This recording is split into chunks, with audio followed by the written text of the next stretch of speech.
নমস্কার, আপনারা দেখছেন সময় কলকাতায়। সময় নিউজ নিয়ে রয়েছি আপনাদের সঙ্গে আমি প্রবীর। বাঁকুড়ার তালডাংরায় গাড়ি ভর্তি 7 নম্বর ফর্ম উদ্ধার। ধাওয়া করে 7 নম্বর ফর্ম বোঝাই গাড়ি আটক করে পুলিশের হাতে তুলে দেন তৃণমূলের কর্মী সমর্থকরা। পুলিশের জালে 2 বিজেপি নেতা। জানা গেছে মঙ্গলবার দুপুর 1টা নাগাদ বাঁকুড়ার তালডাংরা বিধানসভা থেকে একটি গাড়ি বের হয়। খাতড়া সিনেমা রোড এলাকায় গাড়িটিকে আটক করে খাতড়া পুলিশের হাতে তুলে দেন একদল তৃণমূল কর্মী। ঘটনার পরেই খাতড়া থানায় হাজির হন রাজ্যের প্রতিমন্ত্রী জ্যোৎস্না মান্ডি সহ তৃণমূলের জেলা নেতৃত্ব। ভোটার তালিকা থেকে নাম বাদ দেওয়ার জন্য 7 নম্বর ফর্ম ব্যবহার করা হয়। তৃণমূলের দাবি, বৈধ ভোটারদের নাম বাদ দিতেই বিজেপি এই ফর্মগুলি নিয়ে যাচ্ছিল। যদিও বিজেপির প্রাক্তন সাংসদ সুভাষ সরকারের দাবি, খাতড়ায় যারা বিএলওর মাধ্যমে ফর্ম 7 জমা দিতে পারেননি তারাই বিএলএ 2 এর মাধ্যমে ফর্মগুলি এই আরওর কাছে জমা দিতে যাচ্ছিলেন। তৃণমূলের নেতা কর্মীরা গাড়িটি আটক করে মারধর করেছে তাদের কর্মী সমর্থকদের। এটা গণতন্ত্রের হত্যা। সব মিলিয়ে শাসক বিরোধী দরজা তুঙ্গে।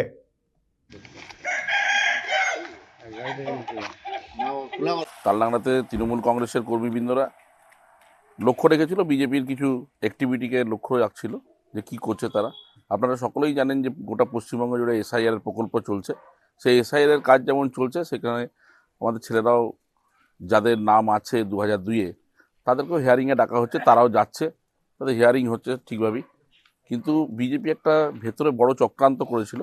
যে চক্রান্ত হচ্ছে যে 7 নম্বর ফর্ম তারা পার্টি অফিসে দিয়ে দিচ্ছিল, এবং যারা তৃণমূল কংগ্রেসের কর্মী, যারা তৃণমূল কংগ্রেসের একনিষ্ঠ কর্মী, তাদেরকে মৃত বলে 7 নম্বর ফর্ম ফিল আপ করে তারা বিএলওকে নিয়ে খাতড়ায় এসডিওর কাছে জমা দিতে যাচ্ছিল।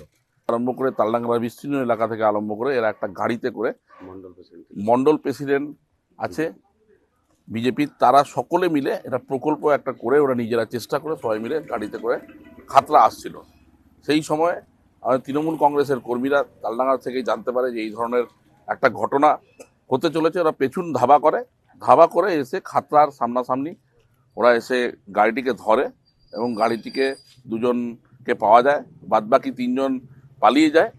ফর্ম অনেক আছে, আপনাদের কাউন্টিং হয়নি। ফর্ম 7টা ফিল আপ করে জমা দিলে এটাতে হিয়ারিংয়ে ডাকে এটাকে মৃত বলে ঘোষণা করে দেওয়া হয় যে মৃত এরা।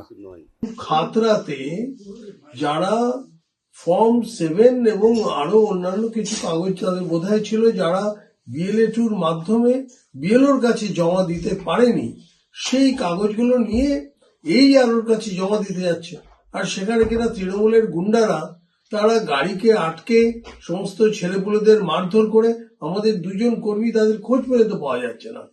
এইভাবে যে গণতন্ত্রের হত্যা করছে এই রাজ্যের শাসক দল, আর প্রশাসনকে তো চালাচ্ছে রাজ্যের শাসক দল।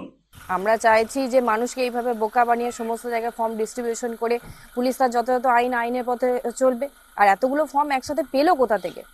তাহলে ইলেকশন কমিশনের সাথে তাদের যোগসূত্র আছে, সেই জন্য একসাথে এতগুলো বাঞ্চ আকারে ফর্মটা পেয়েছে, পাবে কোথা থেকে?